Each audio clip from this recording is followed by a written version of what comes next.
Welcome to the Thursday Freedom Hub show, where from the practical to the cosmic to the etheric, we examine the bigger issues which are affecting us and our world.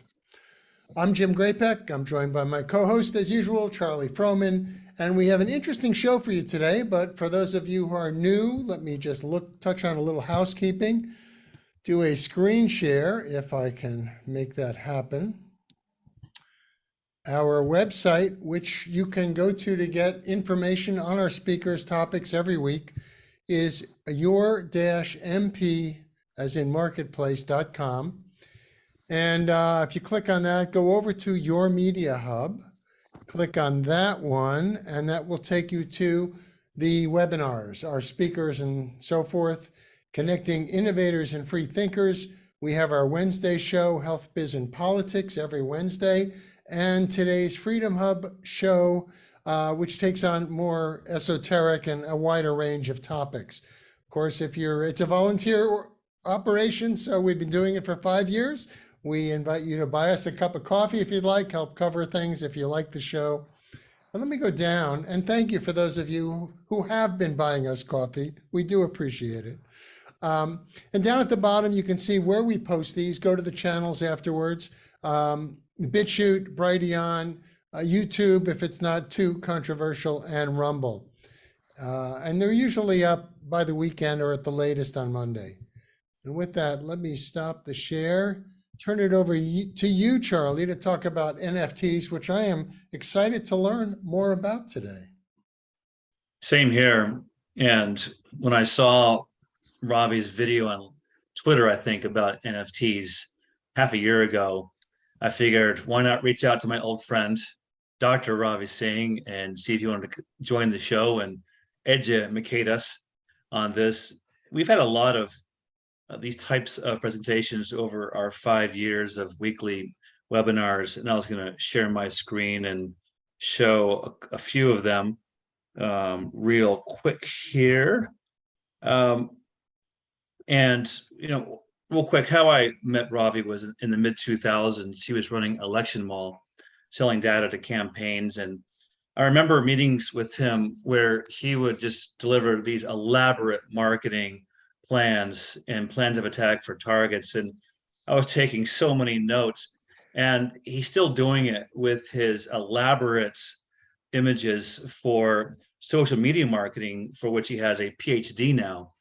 And the thing is, he walks the talk. I mean, he will go through the entire image in mind map for his plan and justify it. And it works. He had a lot of success. What was also interesting about my friendship with Ravi is I also ended up seeing him at these meditation events. And I so value that when I meet someone, a fellow entrepreneur who gets it, that and you're seeing on the screen here one of our past guests, Paul Turner, with the Om brand on social entrepreneurship. I'll show some other recordings of past Zooms that relate to today's event. But hopefully we'll get into that a little bit. Sometimes you have to manifest your destiny, and meditation is a method that a lot of successful people employ to get to their destiny, and maybe that'll come up. Through his marketing for social media, he has become an expert in something called NFTs, non-fungible tokens. And just like our past presenters, including Jonathan Heinlein, who's here participating, a lot of us are fascinated by these new avenues of flourishing, but we're sort of latecomers and on the fence about jumping in. But we love hearing about it because a lot of our friends are in these dynamics and succeeding, and we are happy for their success. And maybe sometime we'll be dragged along and we'll join the flourishing ourselves. He also has a new magazine, Influencers Magazine, that we'll want to hear about. It's another nifty venture. Let me go through some of these past videos so that we can get to our guests. So you see Paul Turner there. Larry Sharp, one of the best communicators in the Liberty Movement, gave a great presentation. I'll put these in chat on how to restore your life after being sabotaged from all the tyrannical measures over the past few years. Discovering your path is something all of us dream about to get away from the cubicle. Um, Jeremy Kaufman founded Library and Odyssey. His presentation was fantastic, how to communicate for this great awakening that all of us are apart right now. You'll want to watch that one. Also, some warnings, and I'm sure Ravi will touch on this. Even there's a warning, even with NFTs. There was a bit of a boom and bust with these NFTs that he'll want to discuss, where artists didn't get the payments they were promised in their smart contracts. But I think just like with Bitcoin and other online and digital and tech booms, there's sort of a maturation process that I'm sure he'll want to discuss. Smart cities also has a lot of salesmen behind it, but there's some risks, and you have to know the risks of all these promising ventures. Um, Along with finding your path, this was a really great presentation. Finding your shadow work to get on your path. Um, Jonathan, here was his metaverse presentation. And that was really fascinating, making money online in this new world. And then finally, Guru Ganesha, one of the top sales trainers in the world. Um, Everyone is selling whenever you exchange values. So don't think you're exempt from this dynamic or the need to know some of the basics of making it in this world. And with that, I'll stop my sharing and let Ravi take it away with his presentation on helping the creative class, which is something I really omitted. One of the big reasons for being here is that NFTs are a way to help this creative class that we all like to talk about. So Ravi, with that, it's all yours. Oh, no, no, thank you, Charlie. I appreciate it. I know Charles. It goes by Charles, but I know you as Charlie, right? So I mean, with the Dearment. So I'm very happy to be here talking with you and Jim, and I'm very excited to talk to your audience. This has been a passion of mine, as you know, and Charlie, as you know, anything I do, with the trials and tribulations of life, we all know that we're going to end one day. So we want to leave our mark on this planet, and the real wealth that people sometimes mistake, and as you said consciously, is that there's a wealth in relationships and there's wealth in what we achieve and what we do, not necessarily what we attain. And so I've sort of applied that mantra to everything I do in entrepreneurship. And even though I've been kicked down a couple times, even by the federal government, I've gotten back up, and I have always believed that, you constantly are upgrading, right? All the time. And that's something that I want to tell your audience, and especially after a COVID-19 world, where we're now living in this mentality where, life is hard, or I'm depressed, or I'm sad, and I have anxiety, and I don't know what I'm going to do. This is a bad economy. Look, the world is what we define right here. It is right here. We wake up in the morning, we can make this world great. If we wake up and want to say this world is awful, it'd become an awful world.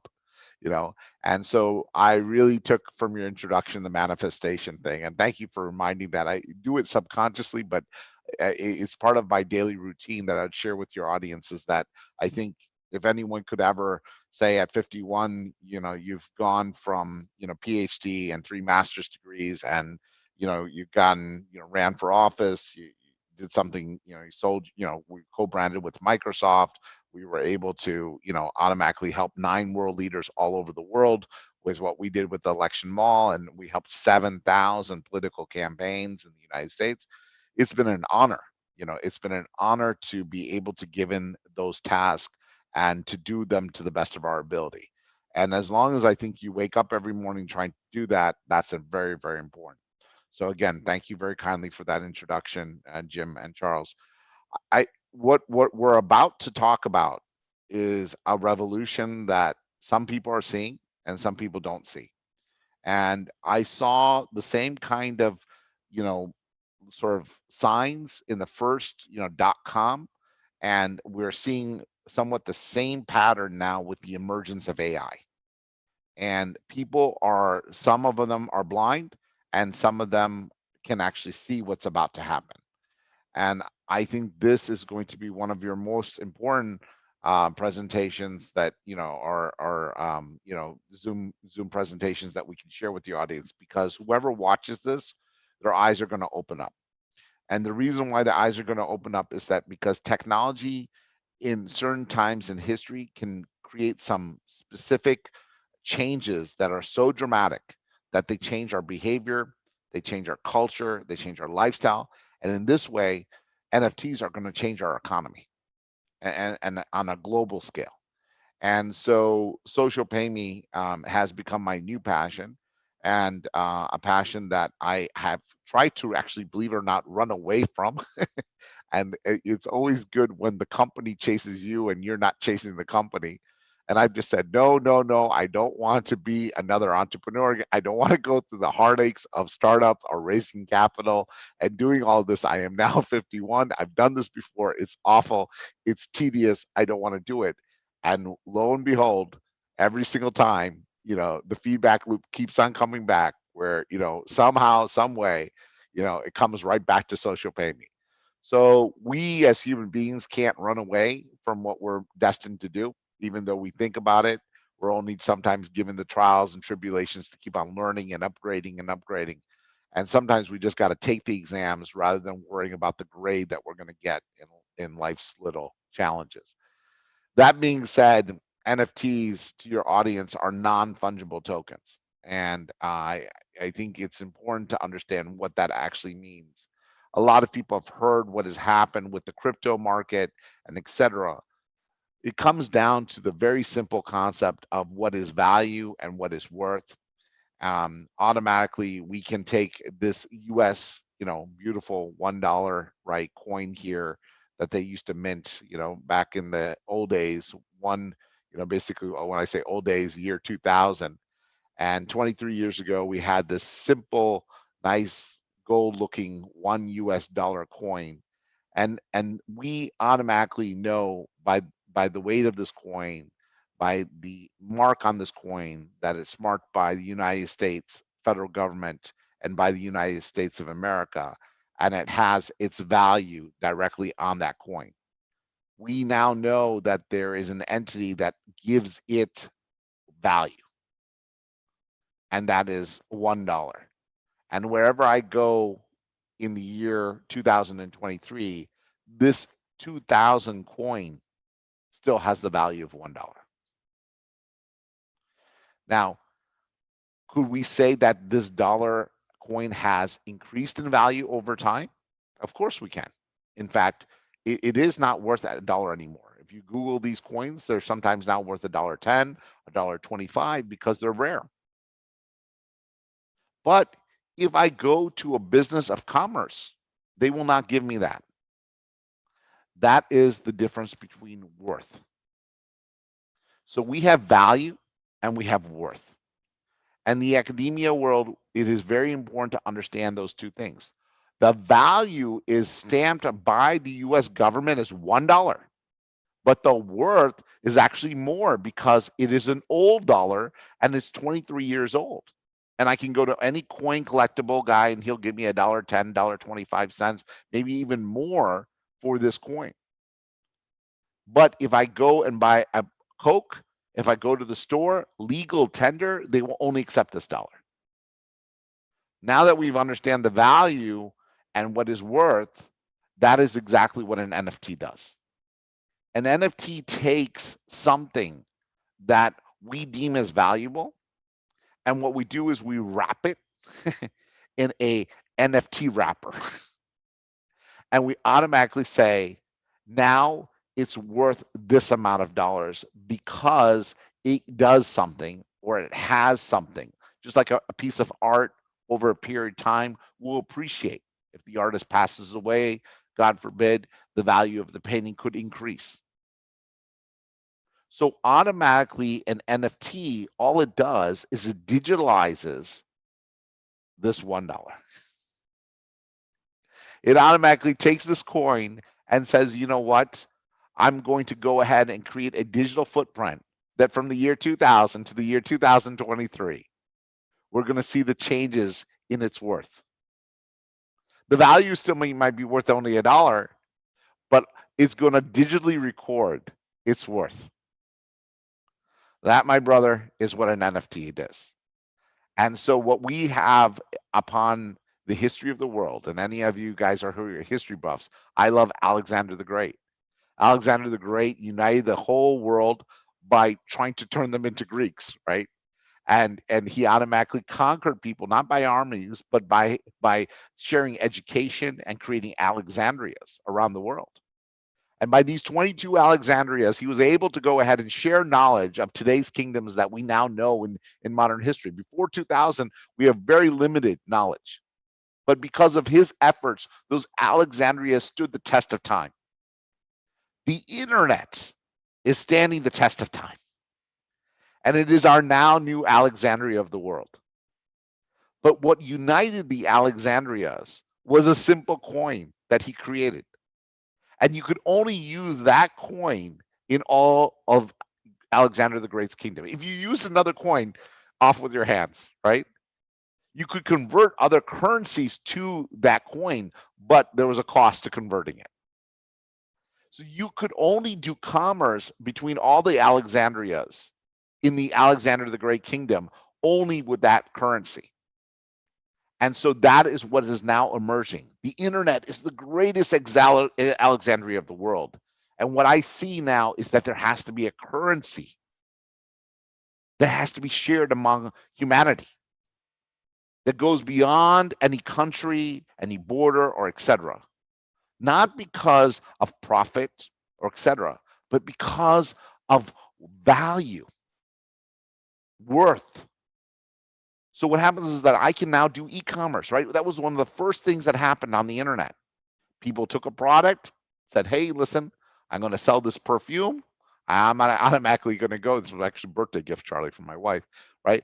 Going to take this perfume and automatically going to go ahead and send it to me. So I got this via, Amazon, and it was automatically delivered to my door. And I paid by one of these things from my bank account that went to Amazon, and then Amazon did the transaction and sent me the product. With an NFT, what differs is that I don't get the physical product, but I get a piece of code that verifies that I own this product. And this product could still be sitting in the warehouse. It could be still sitting in Paris, France, but I still own it. And that even after value increases over time, I still can profit from it. Do you understand the implications of that? I mean, I don't have to move physical products to actually own something. I don't actually have to own it physically in my house.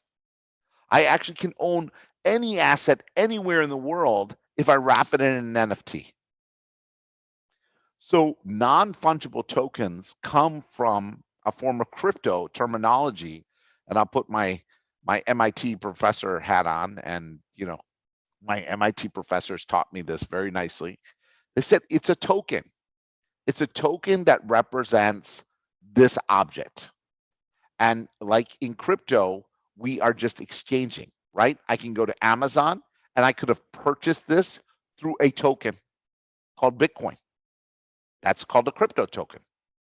Or I can actually own this product and actually have an ownership, but wrap it in an NFT and still own that option. And that is called a non-fungible token. So crypto is a fungible token because I can exchange it for value, but a non-fungible token is something that I own, but over a period of time, I know would increase in value, or more importantly, worth. And that worth is determined by who? Society. I can tell you that this cologne, right, that my wife bought me, which was way too expensive, by the way, automatically I would tell her, for my birthday, I've just told her, keep it very simple, just let's just exchange colognes and perfumes because it's the easy thing that will last us for the year, right? So she went out and got this. How much do you think this is worth, Charlie? No idea. I don't buy this stuff. Yeah, exactly, right? So yeah, I know you're a dial soap guy, right? So but Natural just soap. but take a guess for me, brother. I really have no idea. I never shop. Okay. So, Jim, how about you? Give me your best guess. Oh, you're muted, Jim. You're still muted, Jim. Yeah, Yeah. yeah, it's supposed to be unmute. Anyway, uh, 175. 175. Very good. So instead of 175, this is actually worth, believe it or not, $350. Right? Nice bottle, everything like that. But who determined this? Who determined this value? Right? It's still the quantity is here, right? Of the product, but who determined that this was worth, 350, $375? Who determined that? So society determines what we value, or what we value in terms of worth of value, right? And so we constantly are giving what we believe that the worth of this is, right? And we say yes, no, no, we believe that this is. Now, to me, this is a priceless gift because this came from my wife, so I would never sell it. And I don't care what the price is. It's just that it's a token. Personally, I think it's too much. I would have preferred less than $100 cologne. But that goes beyond the point. Is that we as society determine, right? If we eat, something that is wrapped in, regular ketchup potato chips, or we just eat regular chips, what's the difference between ketchup potato chips and chips, right? We as society have determined that, okay, this, someone will say, oh, it's the quality, it's the taste, or it's the scarcity, or it's the ability that you can't get it anymore. And that's what they've done with crypto. So crypto coin, specifically Bitcoin, only has a limitation, and then thus the value increases. So it's based on the scarcity model. NFTs, on the other hand, is that I could take anything. I could take this picture on my desk and I could wrap it as an NFT, and forever I could automatically give it to someone. And if this increases in value over time, then automatically they would actually benefit from that transaction. And so you would ask yourself, is that why in the world would anyone want to create NFTs? Why? Why would anyone want to wrap items and put them in NFTs? Well, they believe that they will have worth one day, and they believe that their value will significantly change, and that someone out there is going to appreciate that.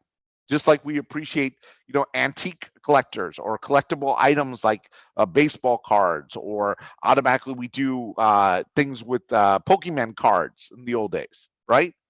We believe that they will have, or Beanie Babies, right? We believe that somehow that they will have value, and society has determined that. Now, society has shifted and said the Beanie Babies aren't worth anymore, and then all of a sudden the market collapses. And that's what we saw, as you clearly stated, Charlie, with the NFT market.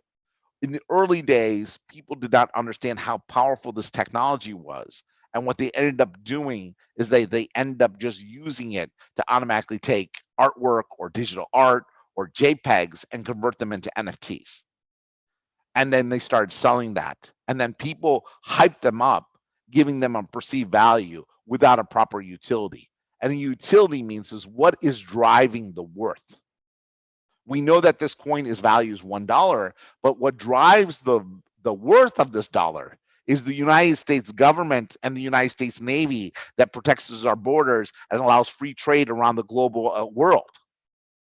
And even if you are not a U.S. ship, it still protects the seaways against pirates and allows commerce to transfer around the world.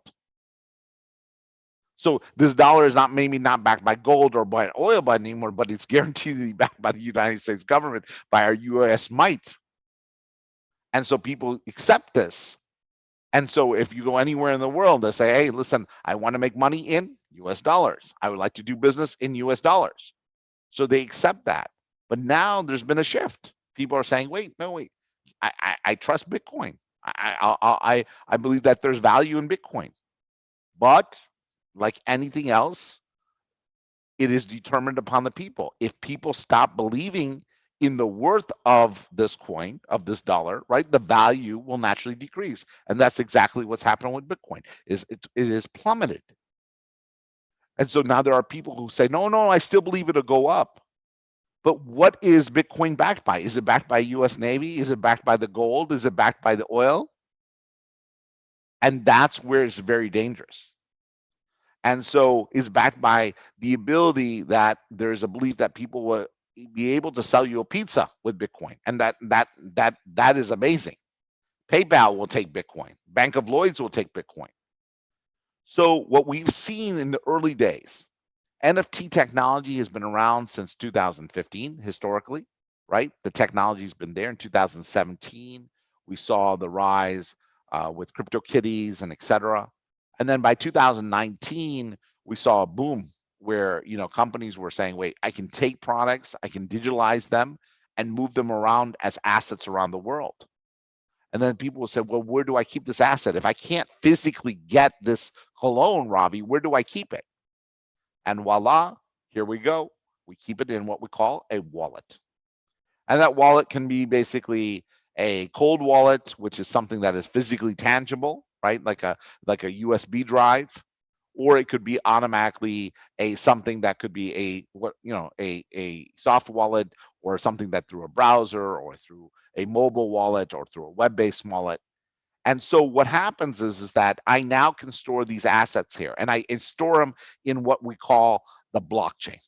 And why does this come into play? What is the blockchain? The blockchain is nothing more than a notary. When you go and get contracts signed from the bank and someone says, yes, you are Ravi Singh, yes, you are the other person at party, I stamp it, I approve it, I validate your identity that you two individuals are actually physical human beings and you physically signed this.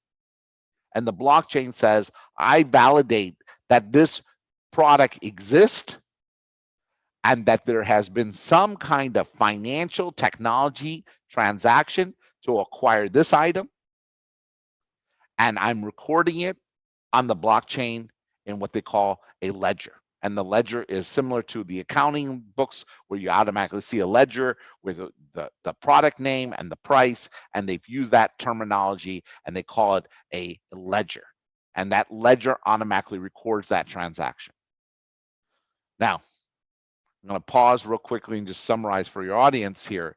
But if you can imagine, if you have a crypto or an NFT and automatically you're able to go ahead and record it on the blockchain, you could do commerce all over the world. You wouldn't need governments. You wouldn't need what they call these things. So these countries have gotten very scared. They're going to say everyone's going to stop using the dollar. Everyone's going to stop using the euro.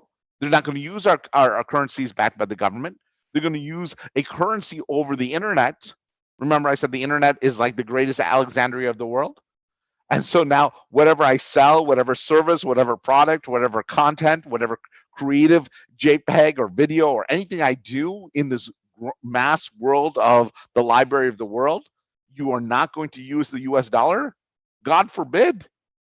You can't do that to us. That's not allowed. Well, China, Korea, Brazil, Russia, other countries are going, well, we don't all play by the same rules. So they're saying our governments don't play by the same rules, and the rules and the governments is not there.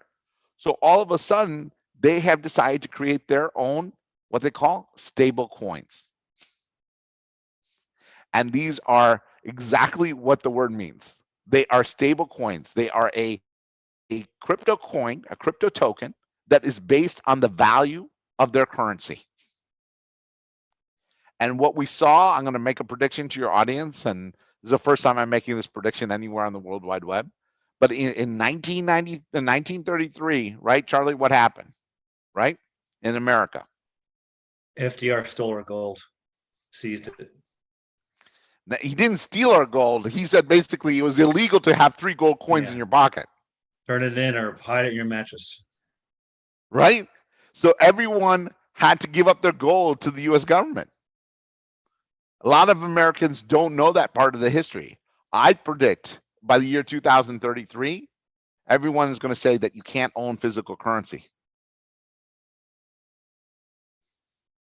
Every single government is going to say, including the United States, is going to say you need a stable coin. And you can only use stable coin to do transactions. And we're already starting to see it in states like California and others where they don't take cash. Or stores that say we don't take change. They prefer the digital form of currency because what that means is that that will keep a ledger for the government and there won't be any trust system anymore. Right now, there's an ultimate trust of democracy between our relationship with the government where we automatically say, hey, knock, knock government, we're going to tell you what we're doing and how we're doing it. And that is the most patriotic way. That's the best thing. That's the most aristocratical way. That's one of the greatest values of America is our freedoms that we have been given. But what's going to happen, I predict, is that these stable coins will replace paper and physical currency. And now who's recording those transactions? Who's recording the tip? Who's recording that Venmo payment? Who's recording the puppy you just bought? Who's automatically recording the dinner you just split up with? Who's recording the gas payment? Who's recording the trip you took? And then how you actually allocate that into your personal entity and your corporate entity now will become the challenge. And they see this trend happening. And so what happens is that stable coins now are going to be, and I think in year 2033 on the 100th anniversary, I predict, even though I wear a turban, it has nothing to do with my prediction. As a Sikh American, I think that there will be a change in this country where eventually it will be considered bad to actually do business in physical currency because they just can't track it. And so what happens is that they're going to automatically move to a stable coin and other countries will follow suit. And the euro will create its own stable coin. They're already doing it. The case law that has happened under Ripple's situation, which is has been a go-to school lecture for the governments. They didn't understand how crypto worked, but when they indicted Ripple, they learned a lot on how crypto worked and how it was. And now they've realized, and very simply put, if the United States does not go towards this adoption, other countries will. And if they do so, the US will be left behind.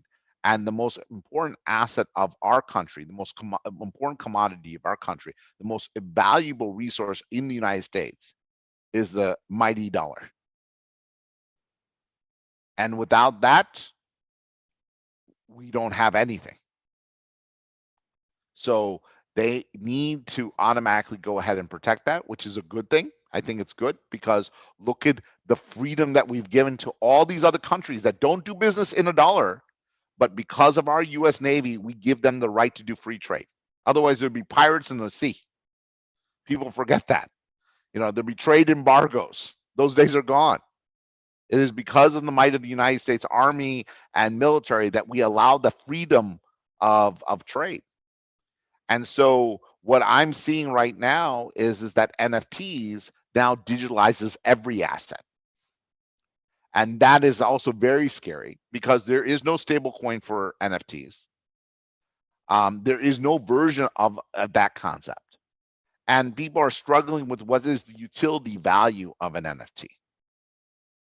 Now, I'm going to pause here and just tell everyone that my crazy idea, my little sliver in this world, and both as a scientist and as someone who sees the world, is that I love social media, as you know, Charlie, and I've seen it from the early days of MySpace, and I've been there since the ground level, working with world leaders and politicians, and I've seen the impact that social media can do by empowering free people and people who don't have a voice to be able to make social changes in their government.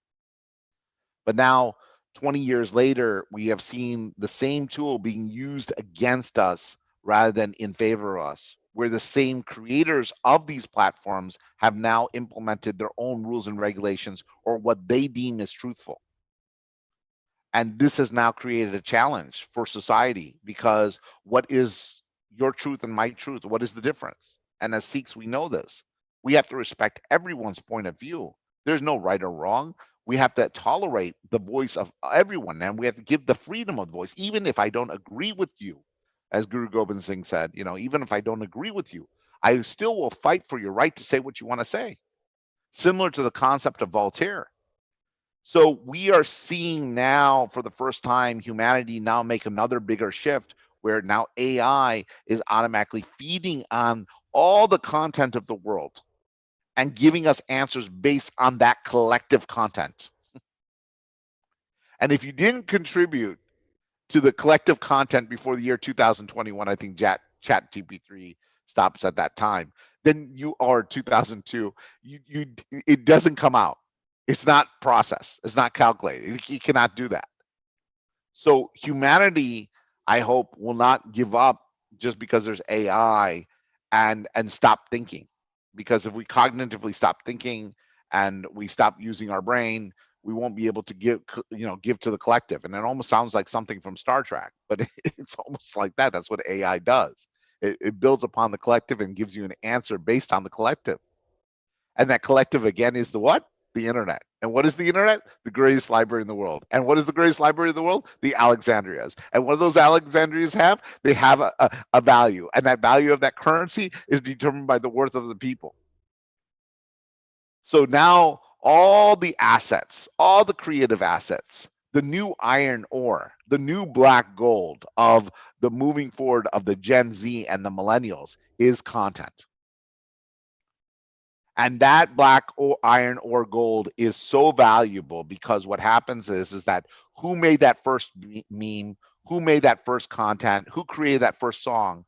Did Picasso get unlimited royalties, and did his family get unlimited royalties for every single piece of artwork that he ever did? No, it was only based on that one piece. But if Picasso could get royalties on every reprint and his family could automatically benefit from those sales for generations, would that not be valuable? And that's what the significant paradigm shift of what NFTs have done. And so my little sliver of the world is that I believe that social media content should be minted as NFTs. And that I believe that every piece of social media content that we have generated, we should claim ownership today by minting it as an NFT, and then automatically whatever the value of it will be determined based upon the engagement aspects, the likes, the shares, and the comments. Because as engagement increases, so does the value of it increases. Because currently we are participating, in an advertising world, we will pay for engagement.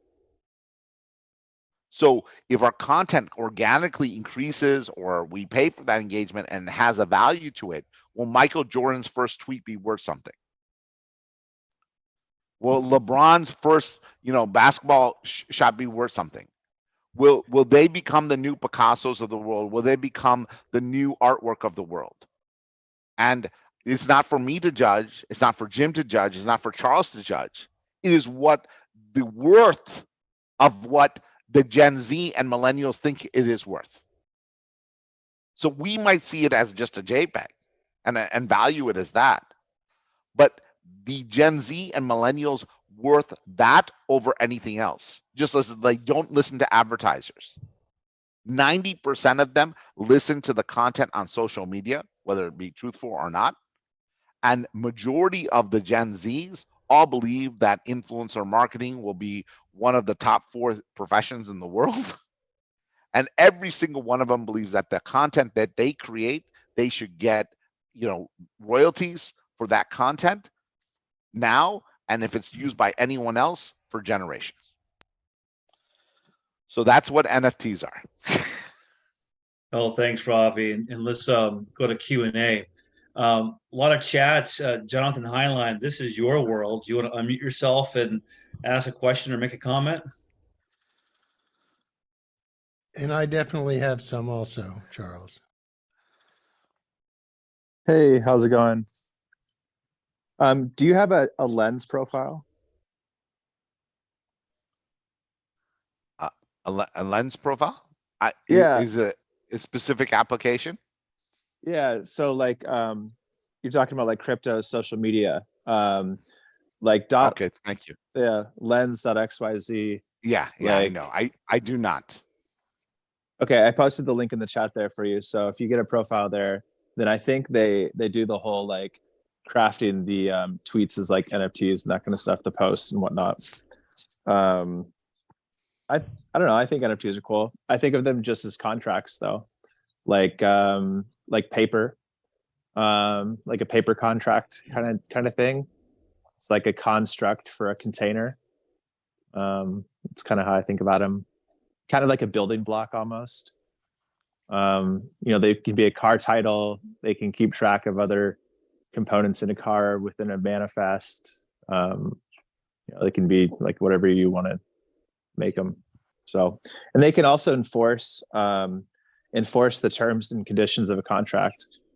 So you can escrow things inside of an NFT.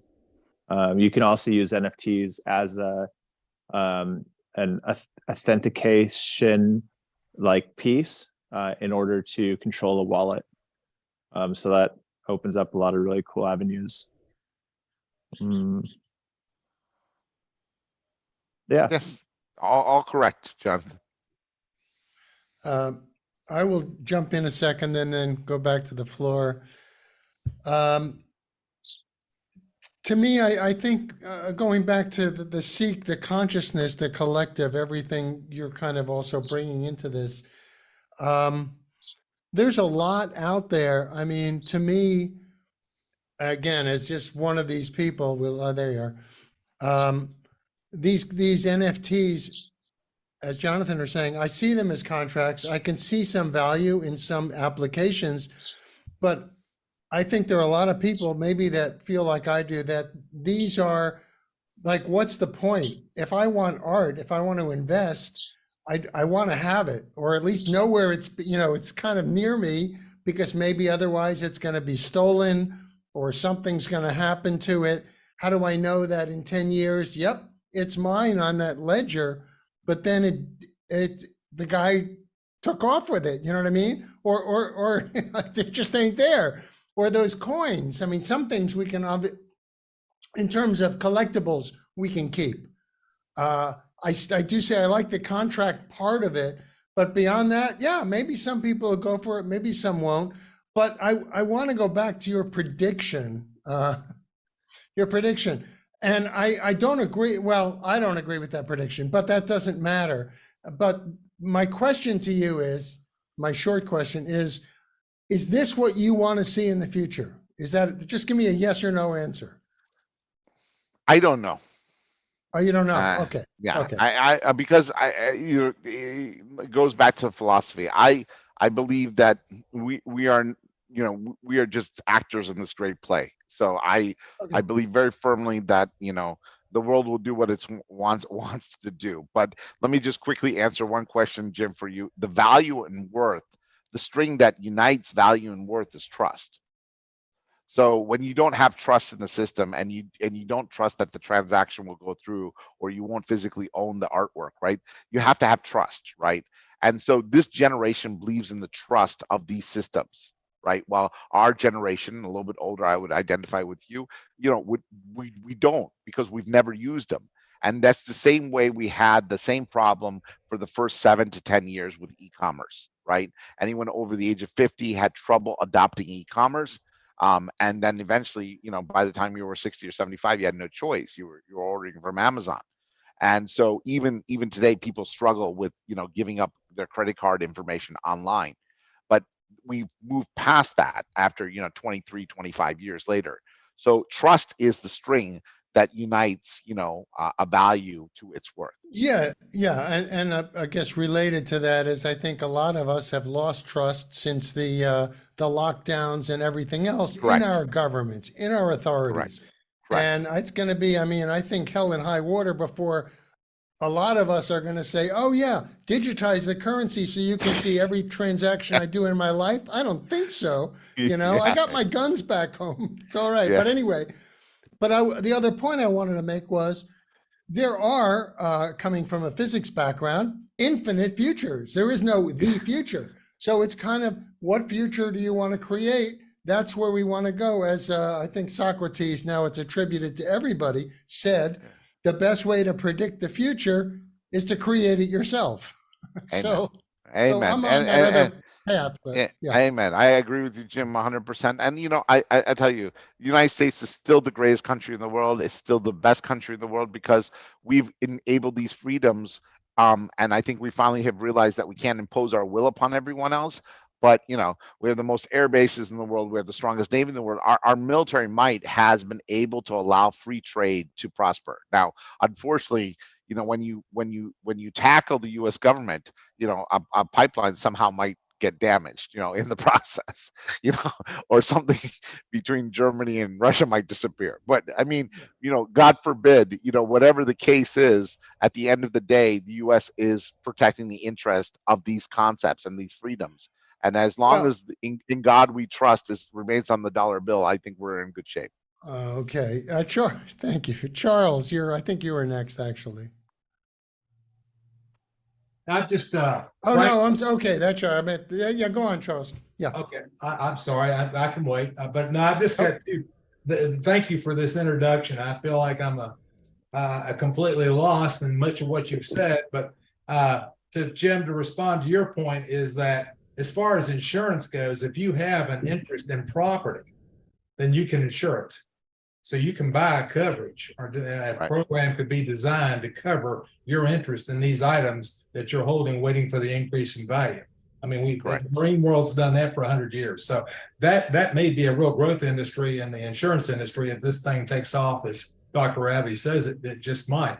All right, the two questions I've got is, number one is, how do you cash out the increase in worth? Let's say I have the perfume for 10 years and I got in for $100 and now it's worth 400. Hey, I'm ahead of the game. I want to cash out. How do I go about doing that?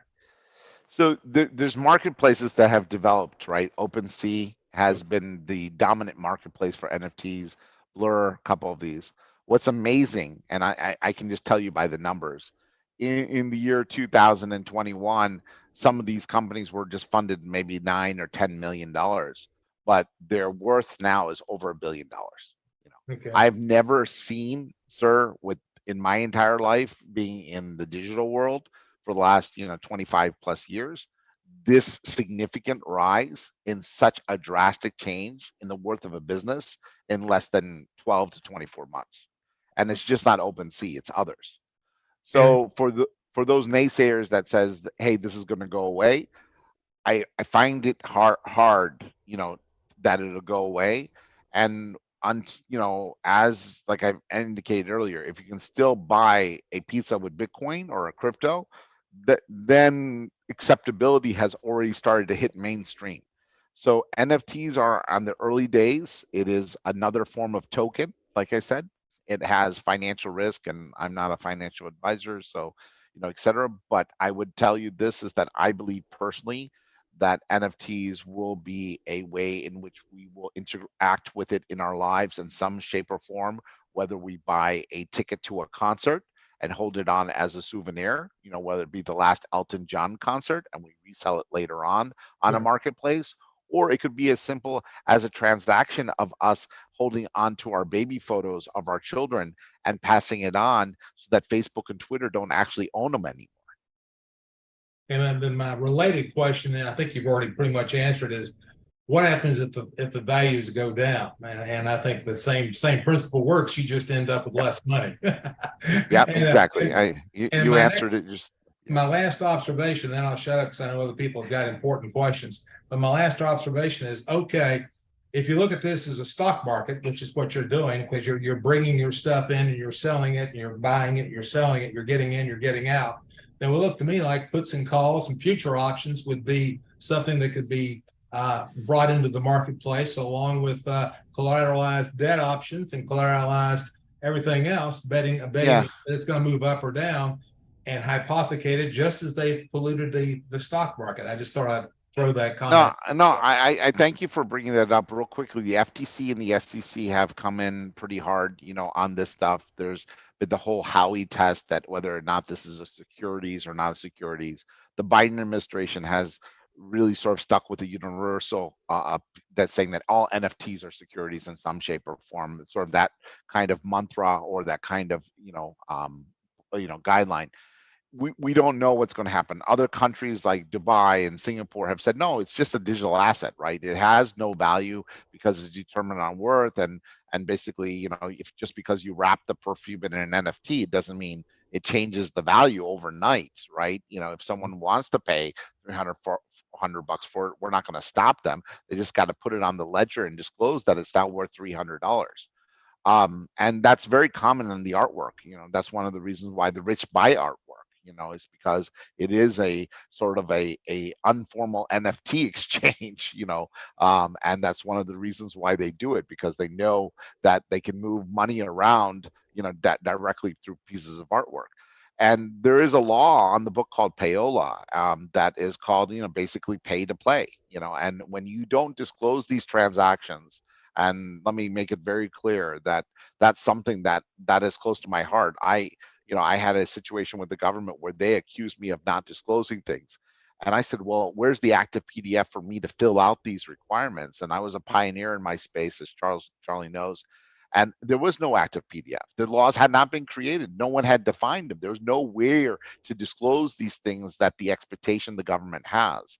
So in the same way here, I believe NFTs, we're going to face that same kind of disclosure policies.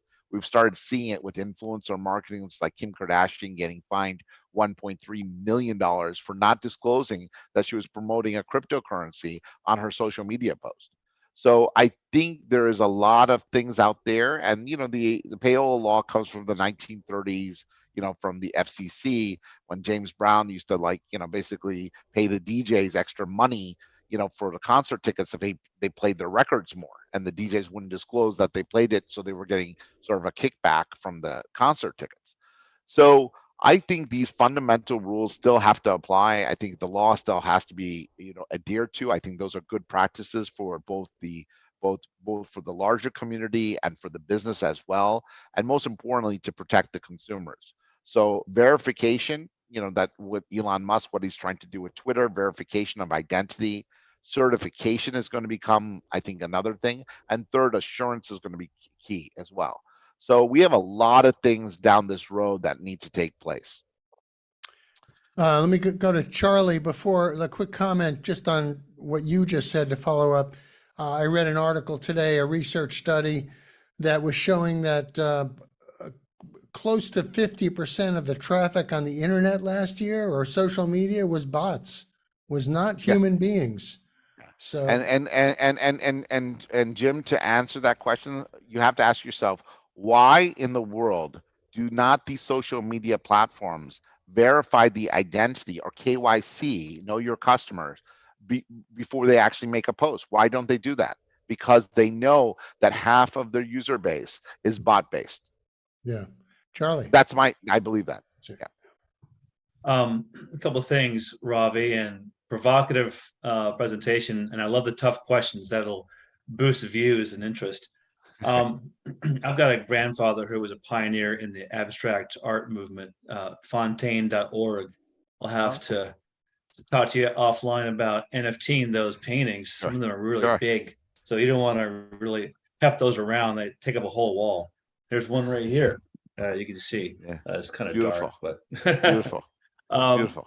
But so one more thing on Jim's concern about the government's plans for online currency. I can see acceptability for that dynamic if it's a stable packaging of an NFT in private hands. But we've had several presenters over the last year, especially on the central bank's effort to monopolize this online currency dynamic with central bank digital currency. Are you talking about that with them controlling this, or are you talking about some entrepreneur like Bitcoin kind of handling that area? Because I think, don't know. we're kind of libertarian here, so we're really Yeah. not interested in empowering the Well, global elite yeah. anymore. I have to admit, I played to your audience, Charlie, because I'm one of the very few people that actually attended libertarian political conferences, as well as the Republicans, as well as the Democrats. As you know, we were nonpartisan in our approach. So I really respect everyone's point of view, but was always fascinated by the libertarians and their passion for this country and for their beliefs. And I don't know the answer to that, Charlie. I do believe that a digital currency is going to happen. I can say that. My prediction is that the 100-year anniversary makes sense. I think digital currency is moving very quickly. I think there is this effort by this administration to, get more IRS agents, and the shutting down of Silicon Valley Bank are very telling. And I think that there is, there's a plummet in the crypto market, and there is a downplay even at the expo shows and conferences now, that if you're doing crypto, you're doing something bad, right? So there is this perception that has already been created, and I think they're going to replace that mechanism with these stable coins. It only makes sense. I mean, people will believe a digital currency backed by a government rather than backed by some founder or by some Japanese sounding name that is, creating, coins by some mathematical algorithm. So I think it is going to be very interesting. I think we're living in changing times. I think AI has a lot to facilitate it. I think COVID was a catalyst for a lot of these behavioral shifts and getting us to focus and live in this kind of world and this kind of environment. And I think, for me personally as an entrepreneur, I would like to see that my content and the things that I create, whether they have value or not, I don't know, but I would like to pass them on to my children. I would like to have my digital assets have life beyond me, because I think it goes to the heart of what we talked about earlier, Charlie. I mean, our life should not be measured by the things that we attain, but rather by the actions and the wealth that we maintain in our relationships with human beings. And I believe that SocialPayMe and what we're doing here can do it. We're currently bifurcating the company now because we realize the NFT market is completely different and it's not servicing our audience. So, I can happily tell your podcast users, be the first to know that we're now going to triple down on the compliance aspect. We're going to really work on helping, making this compliant in a safe environment, identifying, influencers and brands. And then we're going to move the NFT aspect into a separate entity because we just don't believe that, we're appealing to the same audience. There's a group of people who see this world, and there's a group that just want to do things right and just want to benefit from the advertising and the transactions. So we really are going to bifurcate that and focus that as a company as well. So very excited to have Singh, who just joined us as president, was a JD and MBA in this field, and I think it makes sense. Last question, Jonathan. We're out of time here.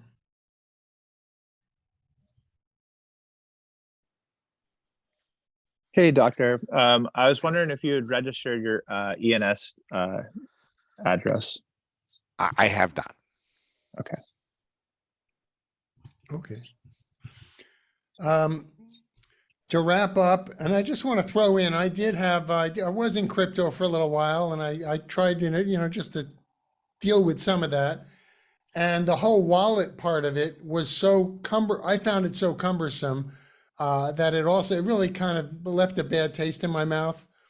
But maybe that's improved a lot in the last, couple of years, that some of that. Anything on that? Because the wallets, some of them were, I needed keys and this and that. It was really. I will. Oh, yeah, go ahead. Go ahead. Sorry, were you asking me, Jim? Oh, no, actually, well, either of you. I thought Dr. Yeah, go ahead. Ravi. Go ahead, Jonathan. Yeah, well, I mean, doctor, you must speak to this. There's like account abstraction stuff that's coming out. And so you won't even need to have private keys because you can recover them and you can have third parties that kind of manage it. But the whole private keys thing is like, it has to do with the custodial aspect of this. Just like you can, hold gold and hold silver like at your house and that kind of stuff. You can actually hold, the authentication over digital assets and tokens and so forth. So you don't have to actually trust third parties or any intermediaries to financialize or utilize these assets. Yeah, and Jim, my 2 cents on this is that, it was complicated, right?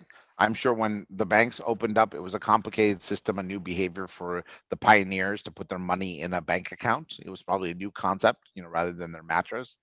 And then I think, people didn't understand how it all worked and didn't understand what a bank account number was or all this other stuff. Same infant stages here. Society is constantly always being retrained by new behaviors. The best example I'll give you in 20 seconds is that we get an iPhone or an Android phone. We don't even have instruction manuals anymore. We're just told use it. And I think that is the best testimonial of how we've moved in a world where we are now expected, with the taxi cab driver in India who has no education is given an iPhone and just said, use it. No instructions whatsoever. We are now learning peer to peer, and that's what exactly is what's happening. Professor YouTube has become the best professor in the world, and we can basically find any information that we want in this greatest Alexandria of the world, what I call the internet. Thanks. And how can people reach you? To Great. follow up? My website is publicly available, www.ravisingh.com. I love LinkedIn. I'm an avid on LinkedIn. My handle on social media is Campaign Guru. On Twitter, on LinkedIn, on Facebook, all over the place. So please feel free to reach out to me now.